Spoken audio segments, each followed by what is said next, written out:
Hi guys, कैसे हैं आप सब लोग। मैं आपकी कल्पना कुमार आज एक गवाही लेकर आपके पास दोबारा आई हूँ। शेयर करना चाहती हूँ, आपको बताना चाहती हूँ। आशा करती हूँ अब तो आप बिल्कुल सही हो गए होंगे और मेरी विनती भी यही है परमेश्वर से कि आप सब बिल्कुल सही हो गए। तो आइए आज मैं आपको एक ऐसे व्यक्ति की गवाही बताती हूँ जिसका नाम नीरज गुप्ता है, दिल्ली का है और वो यीशु मसीह पे विश्वास नहीं करता था। लेकिन मैंने उसको एक बार बताया कि जब तुम्हारे लिए दुनिया में हर रास्ता बंद हो जाए, तुम किसी मुसीबत में फंस जाओ, तो उस वक्त यीशु मसीह को सच्चे दिल से पुकार के देखना। आजमाने की कोशिश बिल्कुल नहीं करना, हृदय से पुकारना और फिर चमत्कार देखना।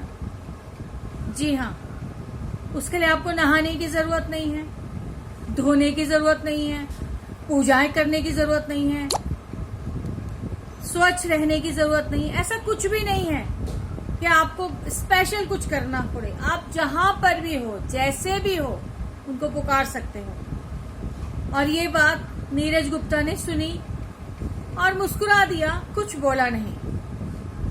एक रात नीरज गुप्ता का इवेंट का काम है।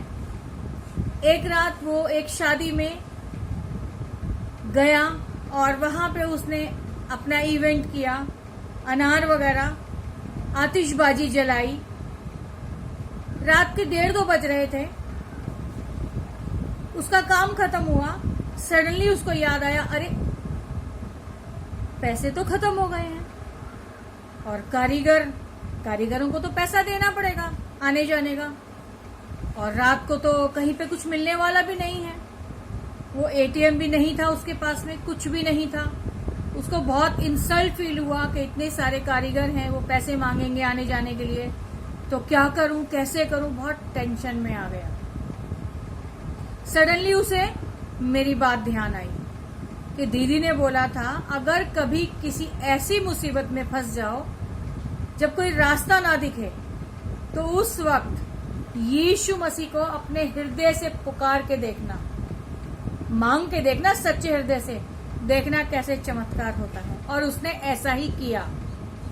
उसको प्रार्थना की लैंग्वेज नहीं आती थी।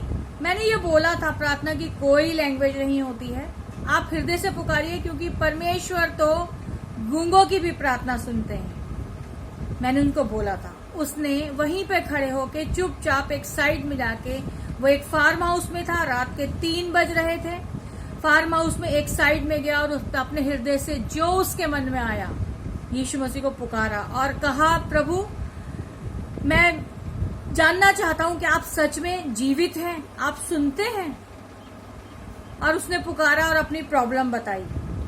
वहां से मैनेजर से उसने बात की कि मुझे पैसे चाहिए थोड़े से और मुझे कारीगरों को देने हैं। मैनेजर ने बोला कि जहां के ओनर तो चले गए हैं और वो एक बार जाते हैं तो वापस नहीं आते। अब तो आप सेकंड इवेंट जब करेंगे उसके बाद अपना बिल दीजिएगा, आपको पेमेंट मिल जाएगा। अब ये टेंशन में आ गया। इसने जब पुकार लिया, बहुत देर तक पुकार लिया और उदास होके 2 मिनट खड़ा रहा। और जैसे ही उसने ऐसे पीछे घूम के देखा, मालिक वापस आ गया। Hallelujah, thank you Jesus.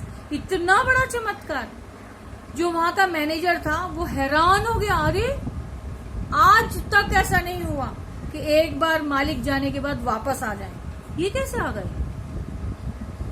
इसी को बोलते हैं यीशु मसीह का चमत्कार। जब हम सच्चे दिल से यीशु मसीह को पुकारते हैं, अपनी प्रॉब्लम बताते हैं, तो वो हमारी मदद करते हैं, हमारे लिए तैनात हो जाते हैं, हमारी हर जरूरत को पूरा करते हैं, बशर्ते कि हम दूसरों के लिए बुरा ना मांगे, अपनी प्रॉब्लम बताएं, अच्छा मांगे।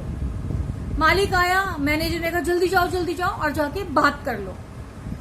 नीरज जल्दी गया और बात किया, सर क्या थोड़े से पैसे मिल जाएंगे, क्योंकि मुझे कारीगरों को कुछ एडवांस देना है। थोड़े से पैसे क्यों, कितना पेमेंट होता है आपका। सर मेरा पेमेंट तो ज्यादा है, इतना है। नहीं, बताइए कितना पेमेंट है। सर मेरा पेमेंट इतना है। तो क्या हुआ, लीजिए आप। और उसको सारा पैसा कैश के रूप में मिल गया। Hallelujah, thank you Jesus. यही है चमत्कार जो हर पल हर एक के जीवन में हो सकता है अगर आप विश्वास करें और पुकारें। अगर आपको ये मेरी गवाही अच्छी लगी है तो प्लीज लाइक कीजिए, शेयर कीजिए, कमेंट करके बताइए, सब्सक्राइब कीजिए। Thank you Jesus. Bye bye guys.